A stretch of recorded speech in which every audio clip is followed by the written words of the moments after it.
Bom dia, meninos e meninas. Bom dia. Tudo bem com vocês? Espero que esteja tudo ótimo. Vamos lá continuar nosso conteúdo hoje. Beleza?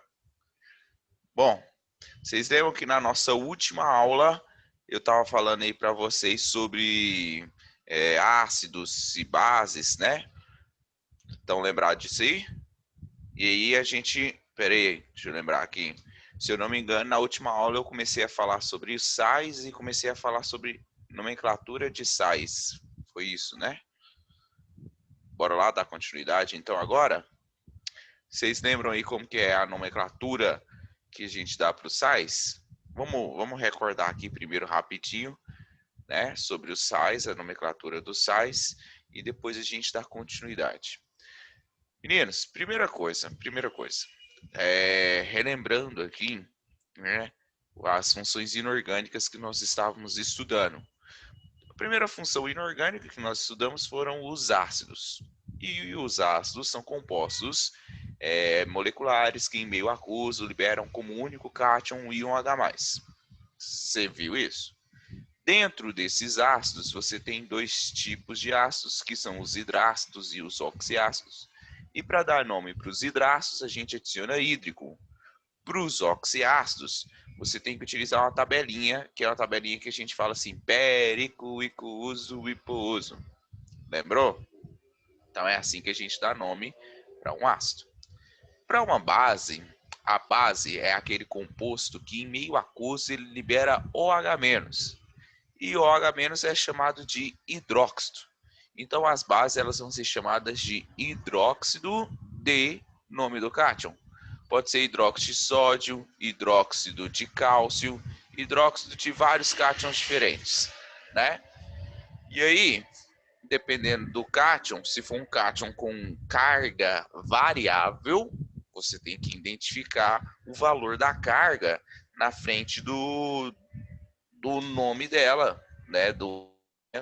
Porque se ele tiver ali uma possibilidade de várias cargas, você tem que identificar qual que é a carga que ele possui. E agora eu vou te dar um exemplo para você lembrar melhor.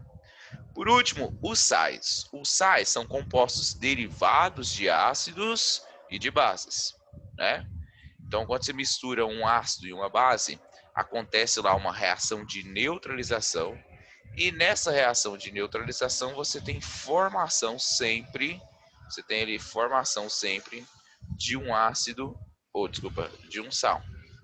Agora vamos lembrar aqui rapidinho sobre os nossos sais, né?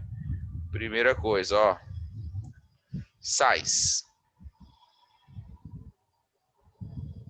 Rapidinho aqui.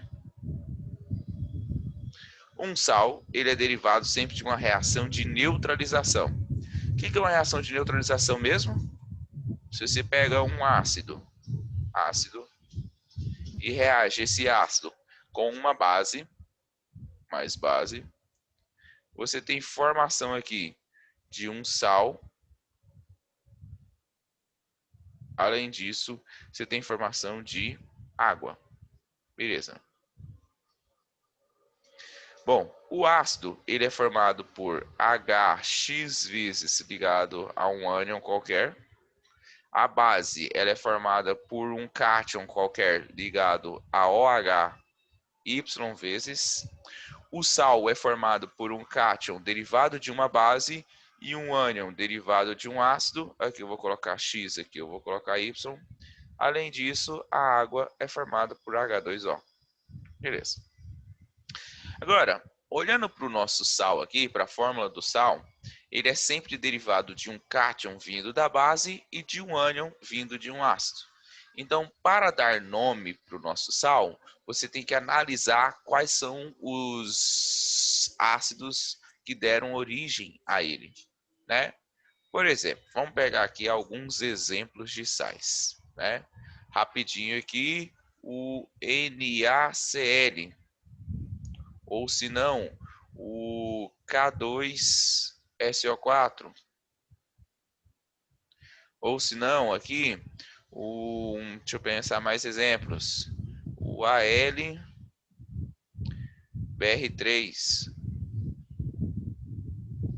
O Fe, deixa eu pensar aqui, NO2 3 vezes. Ou se não aqui, vamos pegar mais exemplos. Deixa eu pegar um exemplo que seja com um nome um pouco diferente. O Ca ClO4 2. Beleza. Olhando para esses sais que eu acabei de escrever aqui a forma, o sal é sempre formado por um cátion diferente de H+, e um ânion diferente de OH-. Então aqui, quais são os cátions e quais são os ânions que formam esses sais que eu acabei de escrever, né?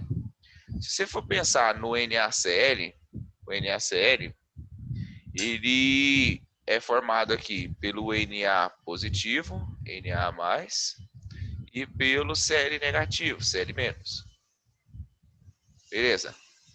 NaCl, sendo formado por Na+ e Cl-, ele é formado, ele veio de qual base e de qual ácido, né?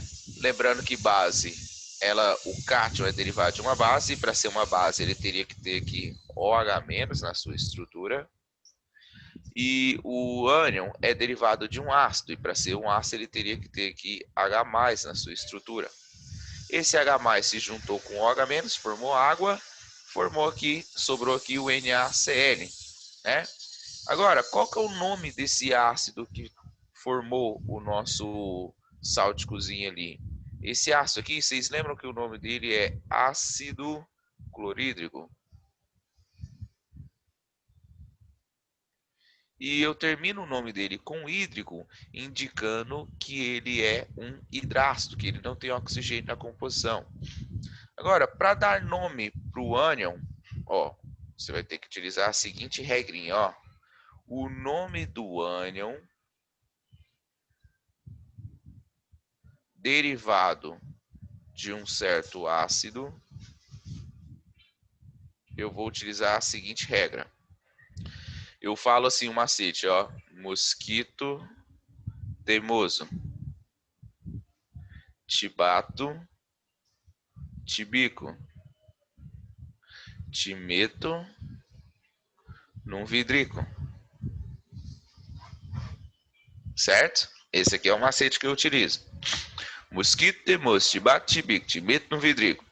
Se o nosso ácido aqui, o nome dele terminou em hídrico, significa que o ânion que ele deu origem, que esse Cl aqui que ele deu origem, o Cl eu vou tirar do nome aqui o sufixo hídrico e vou adicionar no lugar desse ânion o sufixo eto.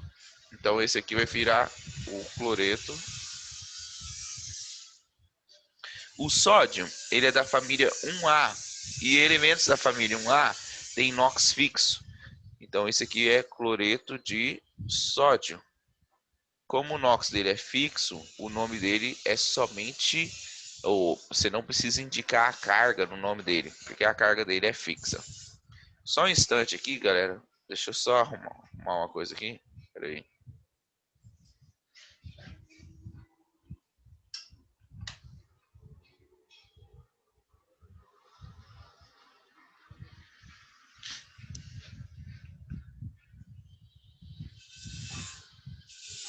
Bom, bora lá, bora lá.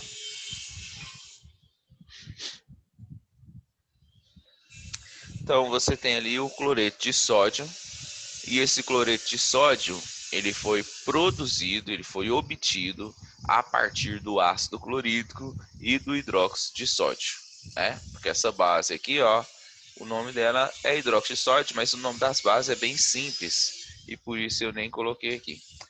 Gente, vou fechar a janela aqui.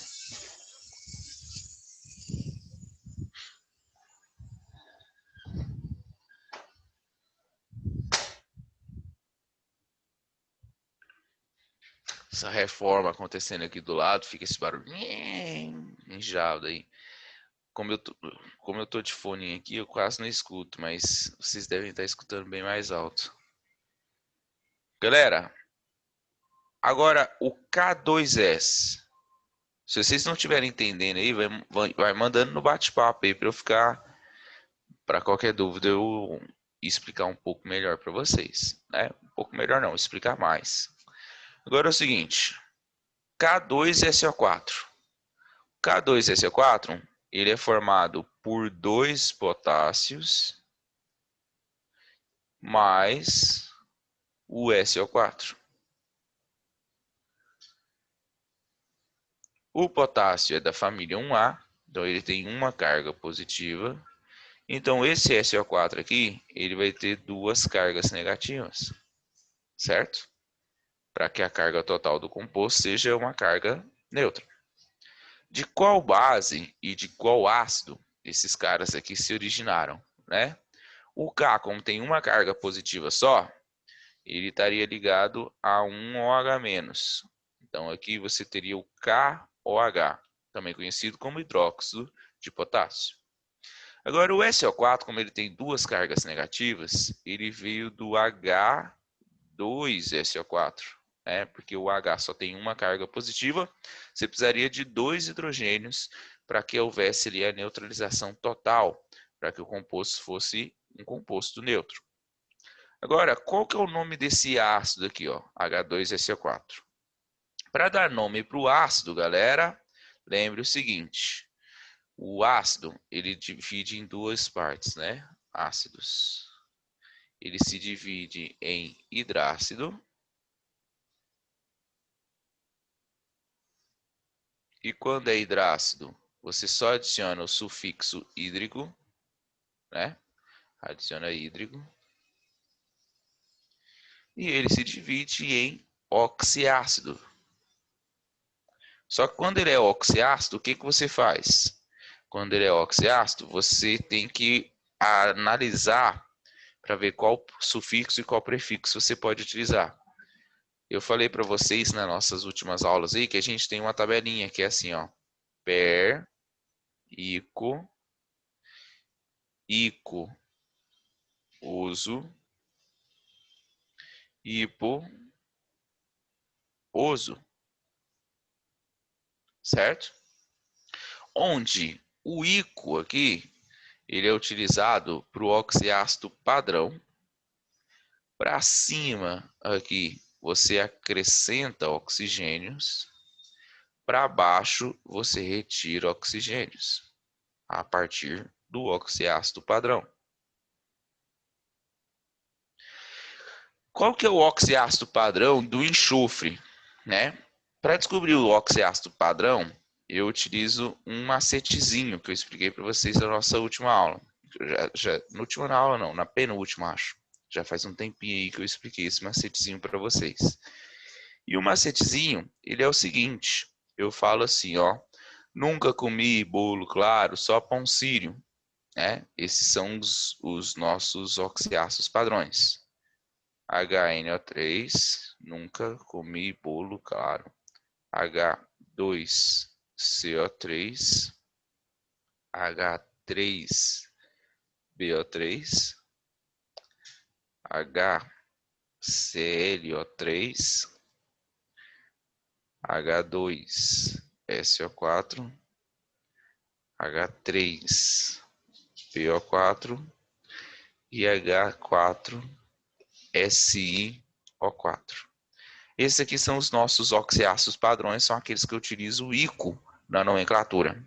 Galera, eu estou falando de novo sobre isso aqui, porque é um conteúdo muito importante e vocês normalmente têm bastante dificuldade de lembrar essas regrinhas. Então, esse ácido aqui, ele está nessa tabelinha. Ó, está lá na tabelinha. Se ele está na tabelinha, ele vai ser chamado de ácido padrão. Ácido sulfur-mazico. Ácido sulfúrico. Termina o nome aqui apenas em ico. Mas quando o ácido termina o nome apenas em ico, o ânion que lhe dá origem, que é o SO4 2-, vai ser chamado de ato, né? Quando termina em ico, vai para átomo. Então, se o ânion que ele dá origem termina em átomo, esse sal que nós acabamos de formar aqui, ele vai ser chamado de sulfato. Deixa eu só mudar a cor aqui para seguir o padrão. Ele vai ser chamado de sulfato de potássio.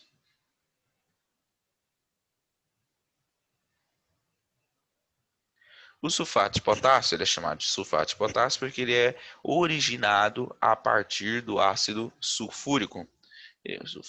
Não sei se esse sulfato tem acento, não. Inventei um acento ali sem querer, tá? Então, esquece aquele acento ali, mas vou apagar não, porque está muito pequenininho aqui. E se eu pegar a borracha, eu vou apagar um monte de coisa ao mesmo tempo. Tá, agora, vamos aqui para o nosso próximo sal. AlBr3.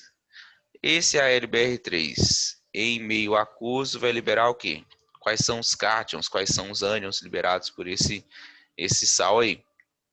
Esse sal ele vai liberar o alumínio com 3 cargas positivas, família 3A, tendência a perder 3 elétrons, e 3 bromos, cada bromo com uma carga negativa. Beleza. Deixa eu só ajeitar isso aqui. Vou colocar o bromo um pouquinho mais espaçado aqui, ó, para poder representar a forma do sal, do ácido que deu origem a esse bromo menos. Beleza, qual foi o ácido e qual foi a base que deram origem a esses compostos? O Al tem 3 cargas positivas, então esse OH aqui, ó, que era negativo, para formar uma base aqui, você precisaria de 3 unidades desse OH. AlOH3. E o Br-, que só tem uma carga negativa, ele precisaria de 3 não, de 1H+ para cada Br-. Então é o HBr e o AlOH3 que reagiram para produzir esse sal. Então, se você sabe pegar um ácido e uma base e converter no sal, né, fazer uma reação de neutralização, você também tem que saber o processo inverso. O que é o processo inverso? Pegar um sal, identificar de qual ácido e de qual base ele veio, né? Esse ácido HBr, ele não é um hidrácido, não é um ácido sem oxigênio na composição. E hidrácido a gente adiciona hídrico no nome. Então esse aqui vai ser o ácido bromo mais hídrico. Fica bromídrico. O ácido bromídrico, como você já percebeu, o nome dele aqui terminou em hídrico. E se o nome dele terminou em hídrico, o sal que deu origem o sal que esse ácido deu origem, o ânion que deu origem a ele, você tem que utilizar a nomenclatura eto.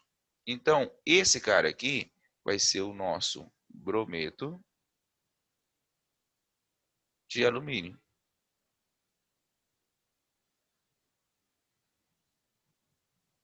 O alumínio tem carga fixa, o valor da carga dele é sempre 3+, porque ele tem ali, família 3A, a tendência sempre a perder os 3 elétrons que ele tem na camada de valência para adquirir sua estabilidade.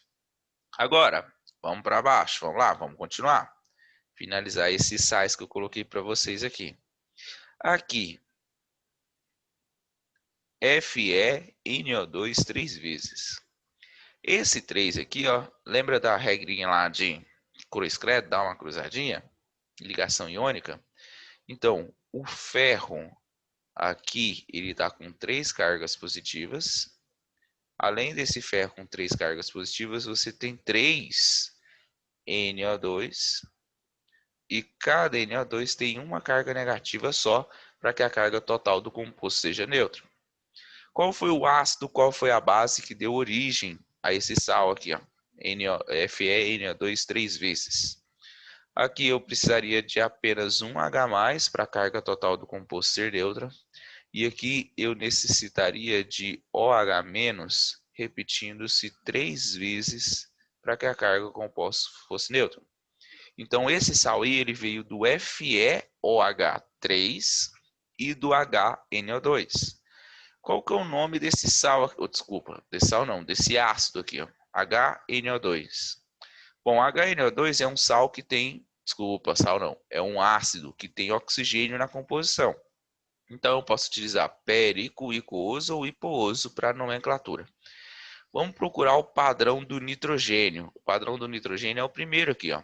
Nunca comi bolo claro, só pão sírio. O nitrogênio é o primeiro, HNO3, tem 3 oxigênios. Aqui tem 2 oxigênios. Então, ele tem um oxigênio a menos do que o padrão. Esse ácido aqui, ele vai ser denominado ácido nitroso. Nitroso. Se esse aí é o ácido nitroso, qual que é o nome do sal que ele deu origem ali? Você vai tirar o sufixo oso e no lugar do sufixo oso você adiciona o sufixo ito para dar nome para o sal, para dar nome para esse ânion, né? Esquece o H+, o NO2-, ele é um ânion, o nome dele vai terminar em ito. Então aqui, o nome do nosso composto vai ser nitrito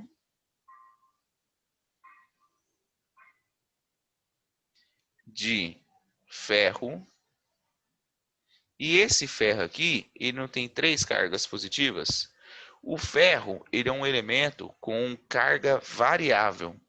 E sendo a carga dele variável, eu tenho que representar no nome aqui o valor da carga dele, ó, ferro 3. Bom, isso aí está relacionado com o que a gente denomina de NOx. NOx ele está associado à carga do composto se ele tivesse uma ligação 100% iônica. E aí, nitrito de ferro 3, eu coloco 3 ali na frente, porque esse ferro está com a carga 3+, sendo que o ferro pode ter carga 2 ou pode ter carga 3, a carga dele é variável. Agora aqui embaixo, CaClO4 duas vezes. Primeira coisa, quais são os íons que são presentes aqui? Faz aqui a dissociação. O cálcio, ele tem 2 cargas positivas, mais o ClO4 com uma carga negativa, mas você tem 2 unidades disso para que a carga total do composto seja neutra. Beleza. Agora, quais são os ácidos e bases que deram origem a isso aqui? A base aqui, ó, eu vou adicionar OH- no nosso cátion, só que eu vou precisar de 2 OH-, né, para que a neutralização fosse total. Então, a base é o CaOH duas vezes. E o ácido aqui, eu precisaria de um H+ para que houvesse neutralização total. Um H+ com um Cl-. O número de OH- depende do número da carga positiva do nosso cátion. E o número de H+ depende do número de carga negativa do nosso ânion. Beleza. HClO4. O padrão do Cl está aqui, ó. Né? Aqui é o padrão do nitrogênio que a gente utilizou. Aqui é o padrão do Cl. O padrão do Cl é HClO3. Aqui está escrito HClO4. Significa que ele tem um oxigênio a mais do que o padrão. Esse aqui é o chamado ácido. Eu adiciono per no começo, porque ele tem um oxigênio a mais. E coloco aqui clórico. Ácido perclórico. Né? Já aqui, peraí, perclórico, o nome dele não terminou com ícon. Então, o ânion que ele deu origem, o ânion que é formado por esse ácido, ele pode ser denominado de perclorato. E o nosso cátion aqui é o cátion cálcio. O cátion cálcio eu não preciso identificar o valor do NOx, porque o NOx dele é fixo. Sempre que for cálcio, o NOx dele vai ser 2+. Isso é regra para família 1A e 2A. NOx fixo, família 1A é +1, família 2A +2. Ou seja, metais alcalinos, primeiro grupo da tabela periódica é sempre +1, não preciso identificar a carga. Segundo grupo da tabela periódica, metais alcalinos terrosos, é sempre +2, não precisa identificar a carga.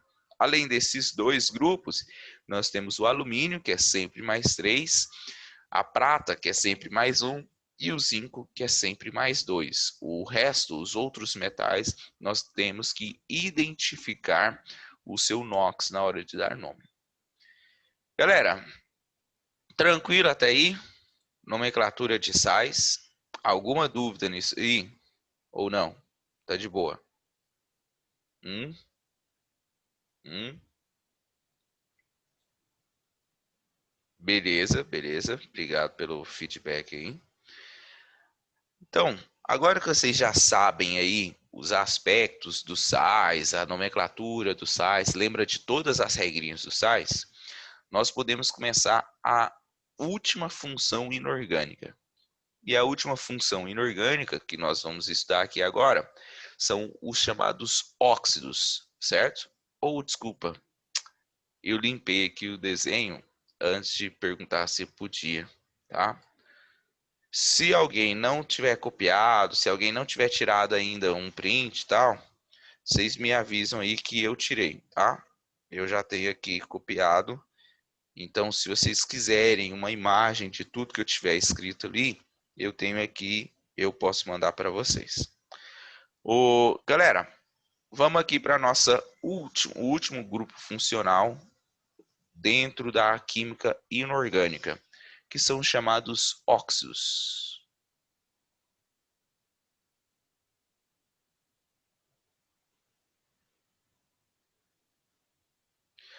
Os óxidos, dentro da química inorgânica, ele é o que é mais cobrado de maneira isolada no Enem, tá?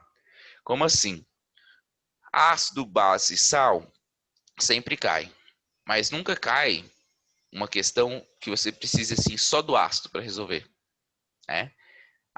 Tem uma questão lá que se eu souber o que é um ácido, saber as classificações do ácido, eu consigo resolver. Muito difícil. As questões que caem em ácido, base e sais, além de saber ácido, base e sais, você tem que saber soluções, você tem que saber equilíbrio químico. Então, normalmente ácido, base e sal, ele está associado a outros temas na hora que ele é cobrado no vestibular, né? Principalmente com soluções, né? Soluções ele te dá assim, preparou-se uma solução de nitrato de cálcio. Aí você tem que lembrar quem é nitrato de cálcio, o que é o nitrato de cálcio, qual que é a função química do nitrato de cálcio, né? Então ele está associado aí a soluções, está associado a equilíbrio químico, está associado a principalmente físico-químico. Tá. Agora, os óxidos, quando cai uma questão de óxido no Enem da vida, você só precisa saber o óxido para conseguir responder. Ele fala assim, o óxido dióxido de carbono ao reagir com água produz não sei o que. Essa aí tá dentro da matéria de óxidos e aí é aquela que cai de maneira isolada com maior frequência no Enem. Cai até relativamente muito, né? Porque os óxidos eles estão associados a vários problemas ambientais. Então ele normalmente ele pode associar com alguma matéria ali de geografia ou biologia para fazer uma multidisciplinar, nossa senhora, para ter várias disciplinas associadas numa mesma questão. Então, primeira coisa, o que bulhufas é um óxido, né? Um óxido, ele é um composto binário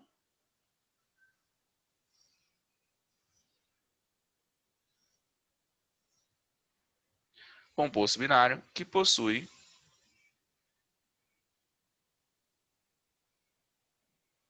oxigênio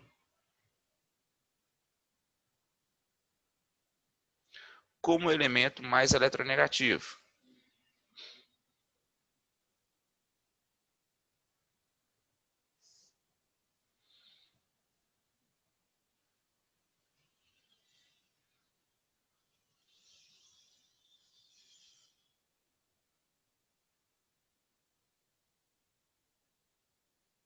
Beleza. Composto binário que possui oxigênio como elemento mais eletronegativo. Mas antes da gente continuar, o que é um composto binário? Composto binário, ele é formado por dois elementos. Não é dois átomos, tá, galera? É dois elementos. E o que é eletronegatividade? Né? Você lembra da escala de eletronegatividade? Eletronegatividade é o quanto um átomo atrai o elétron alheio. E a escala de eletronegatividade, a gente utiliza um macetezinho que fala assim, ó. Fui ontem no clube briguei e saí carregado para o hospital metais. Beleza. Então essa aqui é uma escala decrescente de eletronegatividade. E se você analisa a escala decrescente de eletronegatividade, quem é o único elemento mais eletronegativo do que o oxigênio? O único elemento mais eletronegativo que o oxigênio é o flúor. Então, o único elemento que não vai formar óxido é o flúor. O oxigênio, quando ele se combina com qualquer elemento que não seja o flúor, ele vai formar um óxido. Mas quando ele se combina com o flúor, ele não pode formar um óxido, porque o flúor é mais eletronegativo do que ele. Então, não existem óxidos de flúor. Só existem óxidos de qualquer outro elemento que não seja o flúor. Beleza. Vamos dar aqui alguns exemplos de óxidos. Ó, CO2. CO2 é um óxido. É o carbono ligado com o oxigênio, é um composto binário formado por dois elementos, onde o oxigênio é o elemento mais eletronegativo. H2O. Água é um óxido. Você tem ali o hidrogênio ligado com o oxigênio, mas o oxigênio é mais eletronegativo. Na2O. Al2O3. SiO2. Isso aqui tudo são exemplos de óxidos, né? Deixa eu pensar num maiorzinho aqui. P4O10.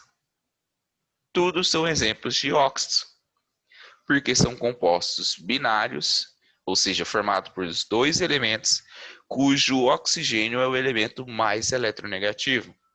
O sódio, ele está dentro da classe dos metais, não está aqui nessa escala. O alumínio também.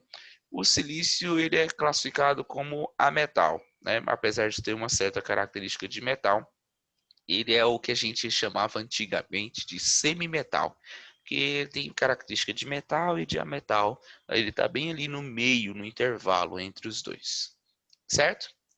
Agora, para os óxidos, a gente vai dar nome para eles, a regra de nomenclatura dos óxidos.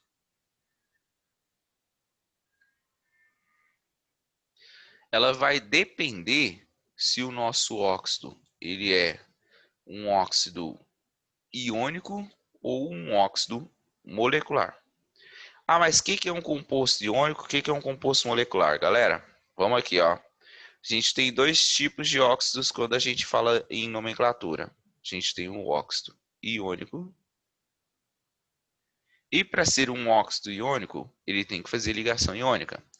Para fazer ligação iônica, você vai ter que ter um metal, que eu chamo aqui de B, ligado com o oxigênio. Tá? Toda vez que eu coloco B, lembre-se que B é a associação de um metal, porque as bases elas são formadas por metais. Então esse aqui é um óxido iônico. Para dar nome para os óxidos iônicos, a regra fala o seguinte: você vai colocar óxido de nome do cátion.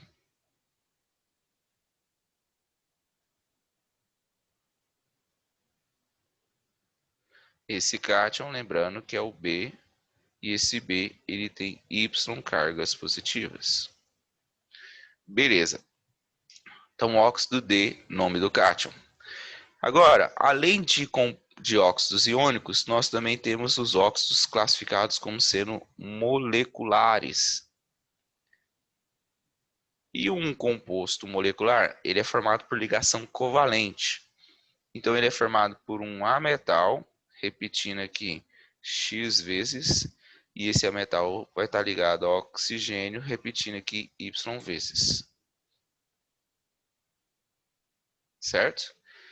Para os óxidos classificados como moleculares, o nome dele é um pouquinho mais complicado, não. Mas você vai ter que adicionar um prefixo indicativo de quantidade. Prefixo depois desse prefixo você coloca óxido,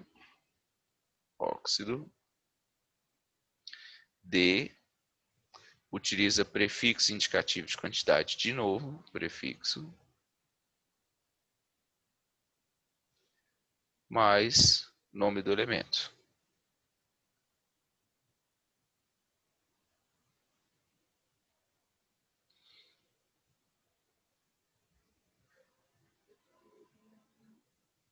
Beleza. Então, aqui, lembrando que B, ele representa um metal, tá, galera? B representa o metal e eu sempre represento o metal pela letra B, porque os metais eles têm tendência a formar bases, tá? Por isso que eu represento ele pela letra B. Então vamos pensar aqui nesses elementos aqui de cima, ó. O carbono, ele é ametal. Então para dar nome para esse cara aqui, eu vou utilizar a regra de baixo. Prefixo mais óxido de prefixo nome do elemento. Quantos oxigênios nós temos nesse composto? Não é 2?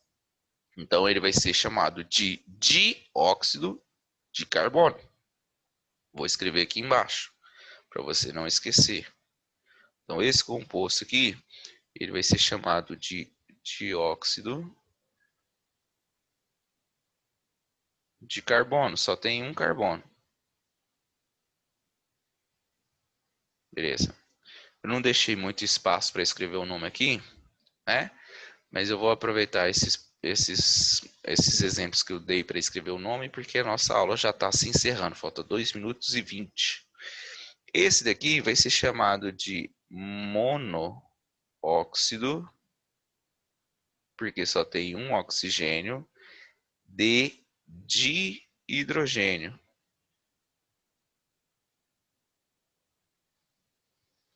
Então, se você falar assim, me vê aí uma garrafinha de monóxido de dihidrogênio, é água, tá? Monóxido de hidrogênio é um nome de acordo com as regras de nomenclatura para o composto que usualmente nós chamamos de água. O dióxido de carbono também usualmente ele é conhecido como gás carbônico, né? Ele tem a regra para a nomenclatura dele, que seria lá dióxido de carbono, mas usualmente a gente chama ele apenas de dióxido de carbono. Agora, o Na2O. O Na é metal. Sendo metal, eu não preciso colocar prefixo indicativo de quantidade, é só colocar óxido de nome do cátion. Então, isso aqui é óxido de sódio só. Óxido de sódio. Não preciso prefixo indicativo de quantidade, porque a quantidade ela depende da carga do sódio, certo? O oxigênio, ele sempre tem carga 2- e nos óxidos, né? Então, se o oxigênio é 2- e o sódio é +1, o número de oxigênio e o número de hidrogênio depende da carga do sódio. Aqui é a mesma coisa, ó, óxido de alumínio. Não preciso indicar a quantidade com prefixos, porque ele é um composto iônico. Esse aqui já passa a ser um composto molecular, então vou chamar ele de dióxido de silício.